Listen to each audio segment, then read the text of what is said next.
मेरे लास्ट वाली वीडियो में आवाज़ आ रही थी?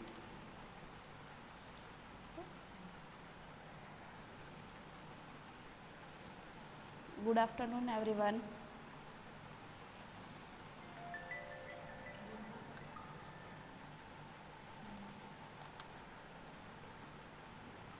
Good afternoon everyone. आज हम पढ़ने जा रहे हैं साइटोलॉजी का फर्स्ट टॉपिक, सेल बायोलॉजी का। सेल बायोलॉजी या सेल्स क्या होती हैं? सेल्स सबसे पहले हम जानते हैं सेल या कोशिका।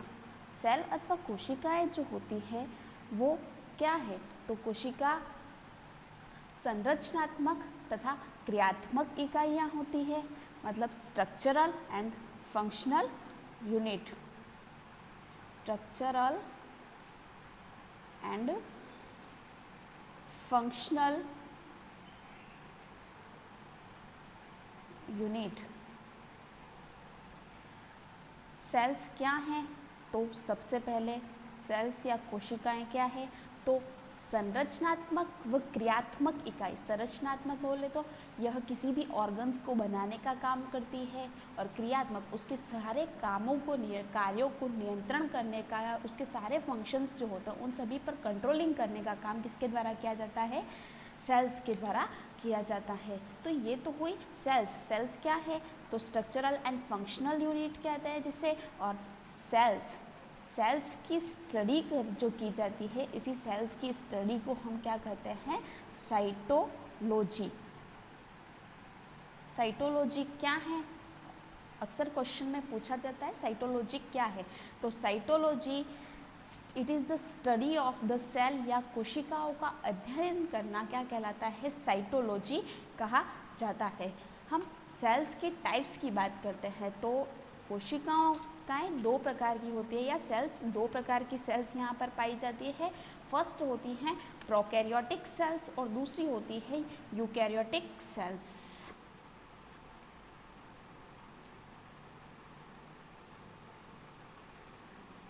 प्रोकैरियोट्स और दूसरी जो होती है यहाँ पर यूकैरियोटिक सेल्स। प्रोकैरियोट सेल और eukaryote sales.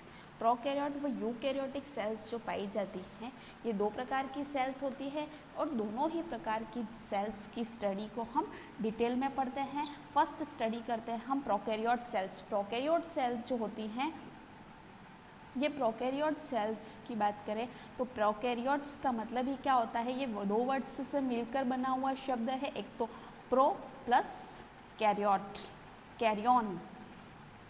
Pro plus karyon, दो प्रकार के शब्द मिलते हैं और बनाते हैं प्रोकैरियोट। प्रो प्लस कैरियन, जिसमें प्रो का मतलब तो होता है आद्य, या जिसको हम कहते हैं इंग्लिश में प्रिमिटिव।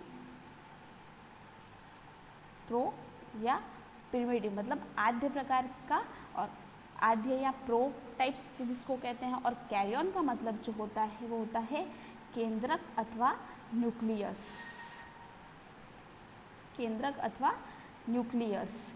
तो हम देख रहे हैं कि प्रोकैरियोट सेल्स जो होती है दो प्रकार के वर्ड्स से मिलकर बनी है। प्रो प्लस कैरियन, मतलब प्रो का मतलब जहाँ होता है आद्य या प्रिमिटिव, मतलब आदिम प्रकार का जो केंद्रक होता है, और कैरियन मतलब होता है केंद्रक या न्यूक्लियस। तो मतलब प्रोकैरियोटिक कोशिकाएं जो होती है इसमें जो केंद्रक पाया जाता है वो बहुत ही आदिम प्रकार का अथवा आद्य प्रकार का यहाँ पर केंद्रक पाया जाता है।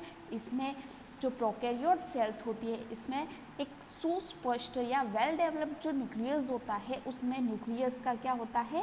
एब्सेंट होता है। न्यूक्लियस या केंद्रक का क्या है यहाँ पर? एब्सेंट होता है।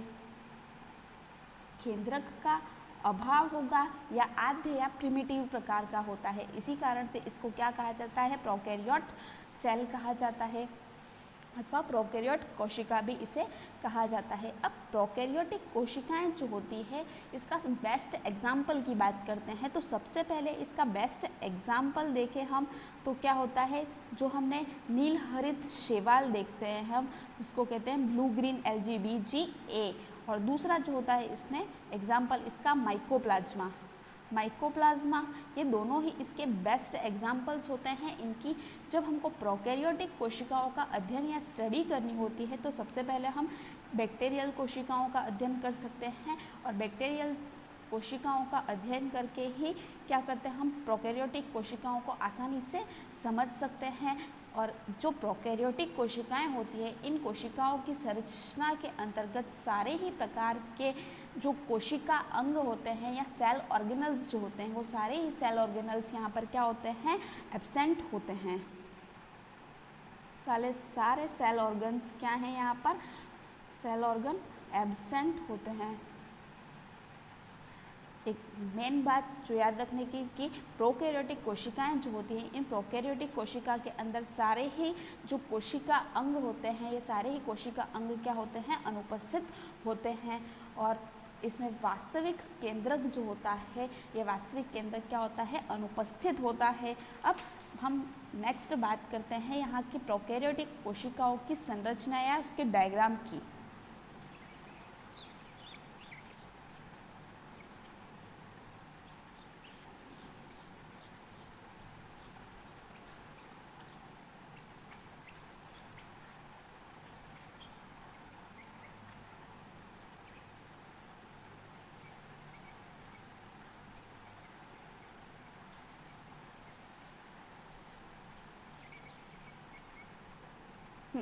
अब देखते हैं हमने बताया कि जो प्रोकैरियोटिक कोशिकाएं होती है उसकी स्टडी करनी होती है, तो हम सबसे पहले किसकी स्टडी कर लेते हैं, prokaryotic cell is equal to क्या होती है, बैक्टीरियल सेल्स। मतलब कि जो प्रोकैरियोटिक कोशिका होती है वो बैक्टीरियल की जो कोशिकाएं होती है उसके समान संरचना होती है। तो उसकी संरचना, प्रोकैरियोटिक कोशिका की संरचना देखें तो हम उसकी स्टडी के लिए हम क्या लेते हैं, एक बैक्टीरियल सेल्स की स्टडी हम आसानी से कर सकते हैं।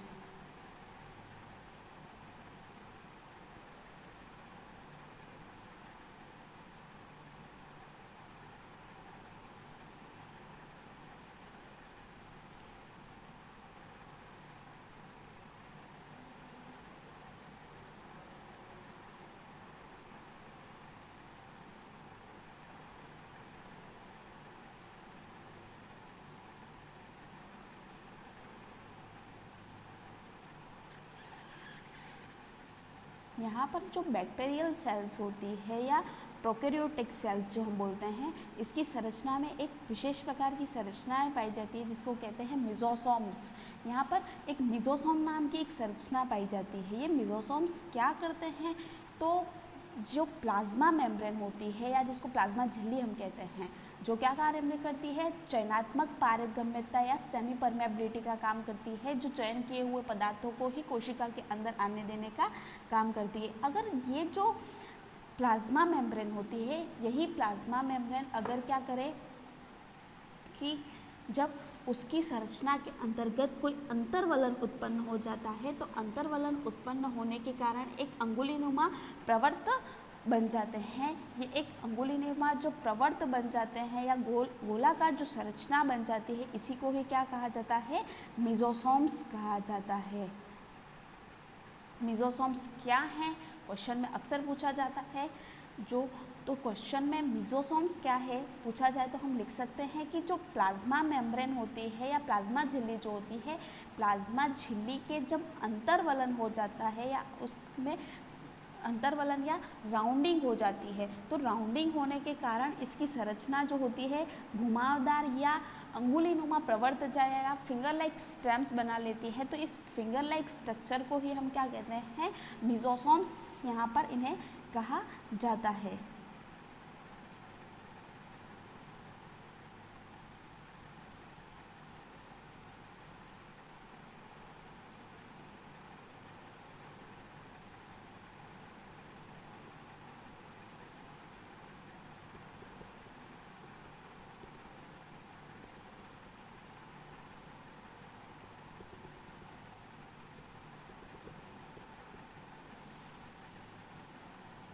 फर्स्ट यहाँ पर जो प्रोकैरियोटिक संरचना देखते हैं प्रोकैरियोटिक सेल्स की, तो फर्स्ट जो लेयर होती है इसमें 3 प्रकार की लेयर होती है। फर्स्ट जो लेयर होती है वो तो होती है कैप्सूल जिसको कहते हैं।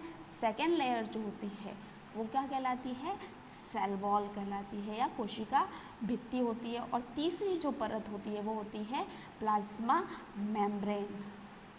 या प्लाज्मा झिल्ली जिसको हम कहते हैं, या कोशिका झिल्ली भी कहा जाता है। कैप्सूल जो परत होती है, कैप्सूल की परत के नीचे की तरफ जो लेयर पाई जाती है जिसे कोशिका भित्ति अथवा सेल वॉल कहा जाता है, और सेल वॉल के नीचे की तरफ की एक तीसरी और परत पाई जाती है जिसे हम कहते हैं प्लाज्मा मेम्ब्रेन अथवा प्लाज्मा झिल्ली कहा जाता है। अब प्लाज्मा झिल्ली की संरचना के अंतर्गत कभी क्या होते हैं कि एक घुमावदार या अंतर्वलन उत्पन्न हो जाते हैं, और उन अंतर्वलन उत्पन्न होने के कारण इस संरचना में अंगुलीनुमा प्रवर्त बनते हैं अथवा फिंगर लाइक स्ट्रक्चर बन जाते हैं, और इसी फिंगर लाइक स्ट्रक्चर्स को हम क्या कहते हैं, मेसोसोम्स कहा जाता है। मेसोसोम की संरचना के बाद यहाँ पर 4 प्रकार की संरचनाएं तो ये पाई जाती है, और इसकी जो कोशिका भित्ति होती है, ये कोशिका भित्ति किसकी बनी हुई है, तो amino acids plus sugar plus neuramic acid,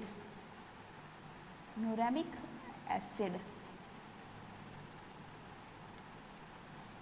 कोशिका भित्ति किसकी बनी हुई है या इसका कंपोजिशन किसका बना हुआ, amino acid, sugar plus neuramic acid से मिलकर बनी हुई संरचना होती है। प्लाज्मा मेम्ब्रेन यहाँ पर प्रेजेंट होती है, प्लस यहाँ पर जो डीएनए होता है वो डीएनए कैसा होता है, नेकेड डीएनए होता है या नग्न डीएनए जिसको कहते हैं। नेक्ड डीएनए मतलब इसमें कह सकते हैं कि जो डीएनए क्या है, एक प्रकार का प्रोटीन होता है, और ये जो प्रोटीन होता है वो किस प्रकार का प्रोटीन होता है, हिस्टोन प्रकार का प्रोटीन होता है। तो इसमें जो हिस्टोन प्रोटीन होता है वो हिस्टोन प्रोटीन का क्या होता है, एब्सेंट होता है।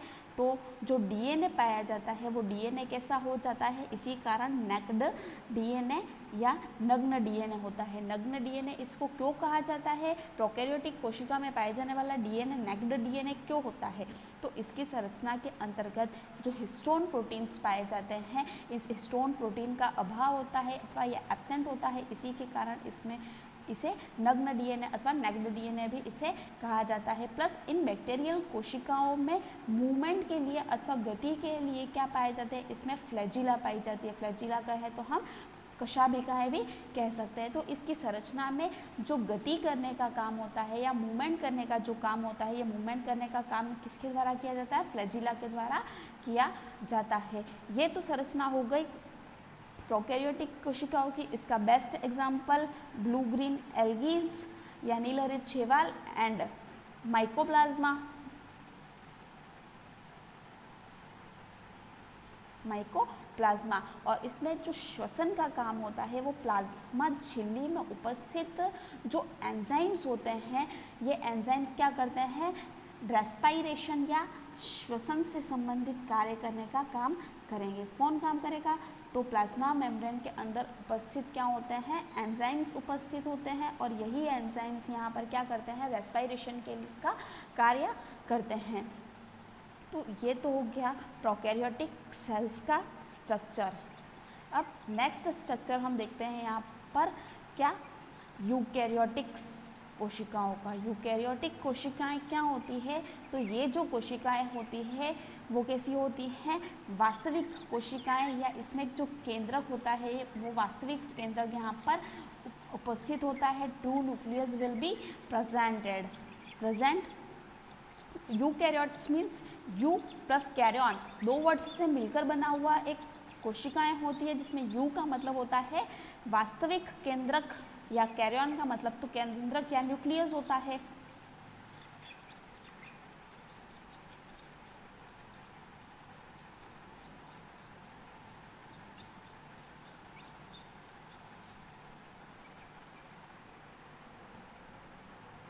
अब सेकेंड टाइप की जो सेल्स होती हैं,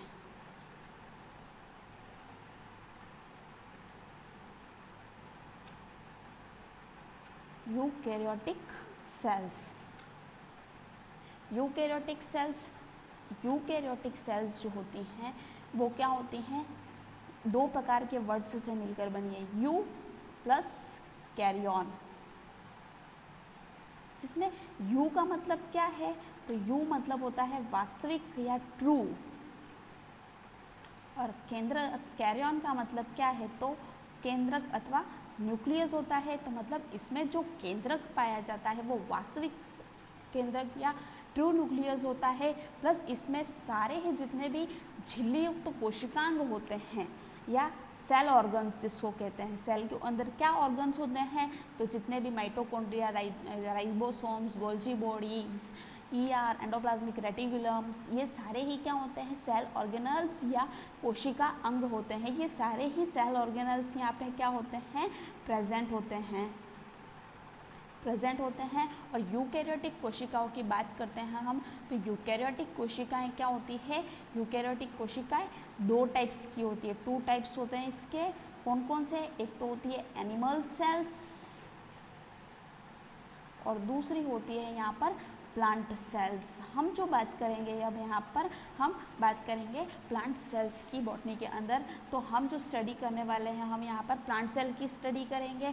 तो यूकैरियोटिक सेल्स जो होती है, यू प्लस कैरियन, वास्तविक केंद्रक सेल ऑर्गेनल्स प्रेजेंट। टाइप्स की बात करें इसकी, तो 2 टाइप की सेल्स होती है, animal cells plus plant cells. हम जो बात कर रहे हैं यहाँ पर प्लांट सेल्स की बात कर रहे हैं। तो प्लांट सेल्स जो होती है, इसके स्ट्रक्चर देखते हैं हम। तो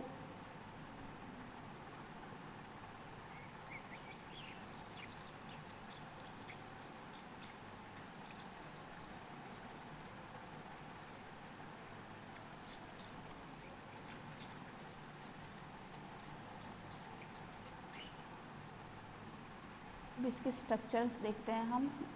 तो इसमें क्या है, वास्तविक केंद्रक उपस्थित होता है, 2 न्यूक्लियस विल बी प्रेजेंट, और सारे ही जितने भी कोशिका अंग होते हैं या सेल ऑर्गेनल्स जो होते हैं, ये सेल ऑर्गेनल्स यहाँ पर क्या होते हैं, प्रेजेंट होते हैं। सेल ऑर्गेनल्स क्या है, तो गोल्जी बॉडी, माइटोकॉन्ड्रिया, राइबोसोम्स वगैरह जो भी होते हैं, ये सारे ही कोशिका अंग यहाँ पर क्या है, प्रेजेंट, उपस्थित होते हैं।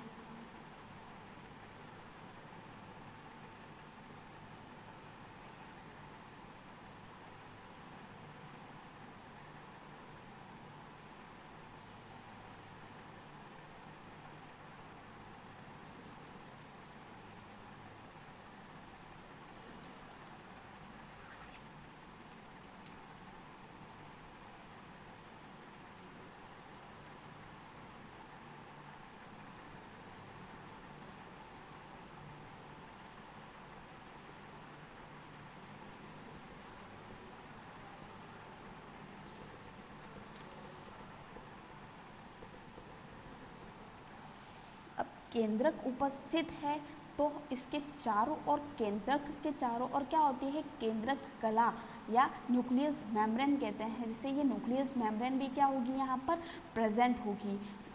ऑब्वियस सीधी सी बात है कि केंद्रक है तो केंद्रक के चारों ओर केंद्रक कला पाई जाती है, न्यूक्लियस के चारों ओर न्यूक्लियस मेम्ब्रेन प्रेजेंट होती है, तो न्यूक्लियस मेम्ब्रेन भी यहाँ पर क्या होती है, पाई जाती है। प्लस यहाँ पर सारे सेल ऑर्गेनल्स प्रेजेंट है, मतलब यहाँ पर वैक्यूल्स पाई जाती हैं, और भी बहुत सारी संरचनाएं यहाँ पर पाई जाती है, क्लोरोप्लास्ट पाए जाते हैं। क्लोरोप्लास्ट क्या कार्य करते हैं, तो क्लोरोप्लास्ट यहाँ पर प्रकाश संश्लेषण हेतु कार्य करते हैं।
केंद्रक उपस्थित है तो केंद्रक के चारों ओर केंद्रक कला भी उपस्थित होती है और केंद्रक के अंतर्गत हम जानते हैं क्या होते हैं, आनुवांशिक पदार्थ होता है। आनुवांशिक पदार्थ क्या है यहाँ पर, आनुवांशिक पदार्थ यहाँ पर केवल और केवल क्या होता है, डीएनए प्रेजेंट होता है। और ये डीएनए कहाँ उपस्थित है, तो न्यूक्लियस या केंद्रक जो होता है, इसी न्यूक्लियस के अंदर जो क्या प्रेजेंट होगा, डीएनए प्रेजेंट होगा। और डीएनए ही क्या होता है, आनुवांशिक पदार्थ होता है और इसमें श्वसन के लिए या रेस्पिरेशन की प्रक्रिया है तो यहाँ पर क्या पाया जाता है, माइटोकॉन्ड्रिया पाया जाता है। यहाँ पर यूकैरियोटिक कोशिकाओं की हम बात कर रहे हैं तो यूकैरियोटिक कोशिकाओं की संरचना के अंतर्गत तो रेस्पिरेशन है तो क्या पाया जाता है, माइटोकॉन्ड्रिया पाया जाता है। लेकिन हमने जो प्रोकैरियोटिक संरचना पढ़ी थी उसमें रेस्पिरेशन के लिए या श्वसन के लिए माइटोकॉन्ड्रिया का अभाव था, तो वहाँ पर जो श्वसन का कार्य किया जा रहा था वो श्वसन का कार्य वहाँ पर मीजोसोम्स के द्वारा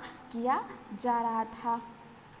तो वहाँ पर मीजोसोम्स बने थे जो अंतर्वलन के कारण उसका कार्य भी एक याद रखने या नोटिस करने की बात होती है कि वहाँ पर मीजोसोम का कार्य क्या है, तो वहाँ पर जब माइटोकॉन्ड्रिया का अभाव होता है तो माइटोकॉन्ड्रिया के अभाव के अंदर वो क्या करते हैं, मीजोसोम्स श्वसन हेतु कार्य करना शुरू कर लेते हैं। तो श्वसन यहाँ पर किसके द्वारा किया जाता है, श्वसन एंजाइम माइटोकॉन्ड्रियाज के द्वारा किया जाता है। प्लस यहाँ पर जो एंडोप्लाज्मिक रेटिकुलम होती है वो दो टाइप की होती है, एक तो होती है स्मूथ ईआर या चिकनी अंतःप्रद्रव्य जालिका जिसको कहते हैं, और दूसरी होती है रफ ईआर जिसको कहते हैं खुरदरी अंतःप्रद्रव्य जालिका कहते हैं। और खुरदरी अंतःप्रद्रव्य जालिका जो होती है वो क्या होती है, इसमें खुरदरी अंतःप्रद्रव्य जालिका के ऊपर की संरचना पर एक दानेदार कण जैसी संरचना पाई जाती है और इन्हीं छोटे छोटे कणों को हम क्या कहते हैं, राइबोसोम्स भी इसको कहते हैं। और ये राइबोसोम्स जो होते हैं यहाँ पर कितने टाइप के होते हैं, एटीएस टाइप के क्या पाए जाते हैं, राइबोसोम्स यहाँ पर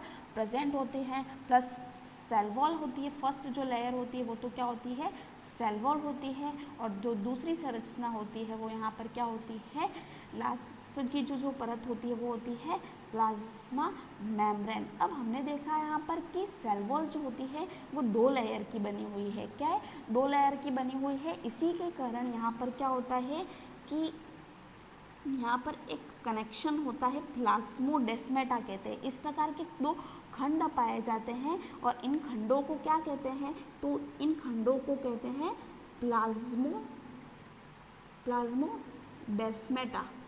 प्लाज्मोडेस्मेटा क्या है, तो दो जो अंतःप्रद्रव्य जो दो प्रकार की कोशिकाएं होती है या दो अंतःप्रद्रव्य या दो प्रकार की क्या है, यूकैरियोटिक कोशिकाएं होती है। इन दो यूकैरियोटिक कोशिकाओं के बीच का जो कोशिका द्रव्य होता है उनके आदान प्रदान हेतु, दो जीव द्रव्यों के आदान प्रदान या कोशिका द्रव्य के आदान प्रदान हेतु बीच में यहाँ पर रिक्त स्थान होता है। इसी रिक्त स्थान के कारण दोनों कोशिकाओं का कोशिका द्रव्य आपस में क्या होता है, सम्मिलित हो सकता है। तो ये जो संरचना होती है हमने देखी, यूकैरियोटिक संरचना होती है।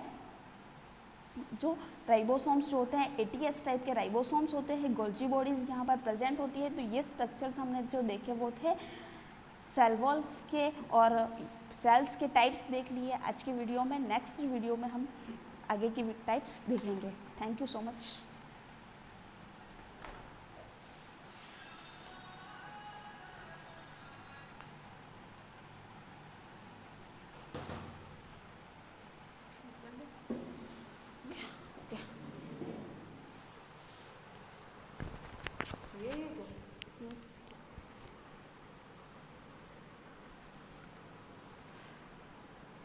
डाल देते उस पर, तेरा भी काम कर दे, फिर अपन निकलते हैं।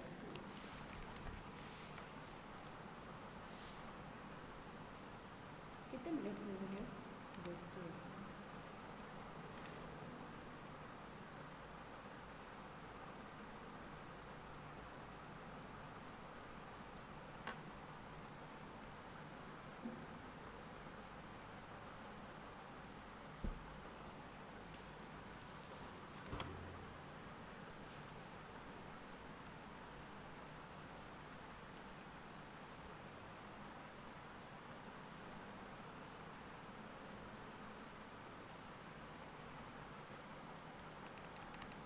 कब होगी, 24 मिनट जल्दी हो गई, जल्दी हो गया। हेलो, अरे मैं यूँ कह रही हूँ क्या है ना, वो संजू को फ़ोन कर और बोल स्टूडियो बंद कर दे, ये हो गया है इसका वीडियो मैंने अपलोड पे डाल दिया, फिर अपन चलते हैं।